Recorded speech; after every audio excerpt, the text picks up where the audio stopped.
All right, so if this little elbow piece is broken on your Shark vacuum, first of all, to get the replacement part, you can't get this on the Shark website. You have to go to eBay most likely, but there should be a fair number of these on eBay to choose from. So the way that I used to take these off was by taking the whole innards basically off this faceplate to get to these two screws here on the inside. And then you can take those screws off and this piece will fall off.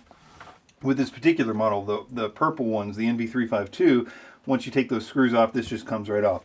If you have, for example, a white one, an NV355, 356E, when you take those two screws off from the inside, it still doesn't come off. And that's because it's got some adhesive there. I usually take a big pair of pliers and then just pull, twist it to get that adhesive off, and then you can replace it. This is a quick edit that I'm going to put in here because I noticed the first time that I made this video I didn't really explain how to actually get to these screws. Since it's not a process that I recommend, I'll show later the process that I do recommend. But the reason I don't recommend trying to get to those screws back there is because it's literally one of the hardest jobs. It is the hardest job that of any kind of repair on a Shark vacuum, because you literally have to take not just every screw that you can see here. There's a hidden screw behind that sticker there. These two screws here. You'll eventually want to take the screws down here off.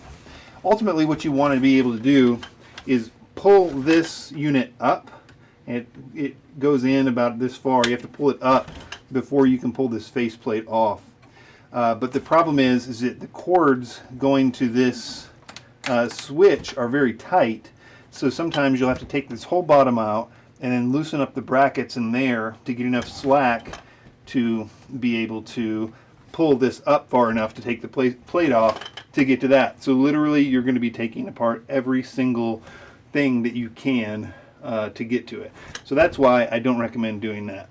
Now, there is an easier way to do it. It's a little bit of a stressor on your vacuum, but if this part is broken and your options are either getting a cheap replacement part or buying a new vacuum, the little bit of stress isn't going to be a big deal. So what I do is I just pull down, grab a hold of it, and pull down with a lot of strength, clearly. So when it comes off, it looks like this, but the stressors really come into play. You can kind of see a little bit of white there. It's not broken. I can see how it could be. If you did this a lot of times or whatever, but in this particular case, it did not break that. All right, so when you replace this, you are looking at these two slots on either side, and they correspond to these two pieces here. So you basically just line them up, and thankfully, putting it back in is quite a lot easier than taking it out.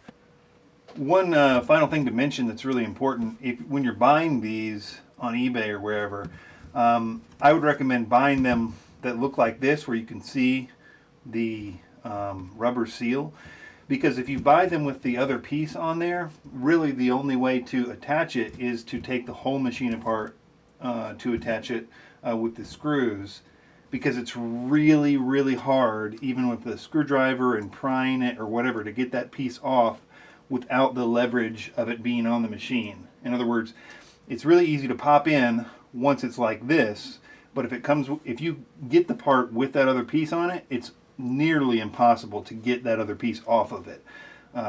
So just an important tip when you're buying the part.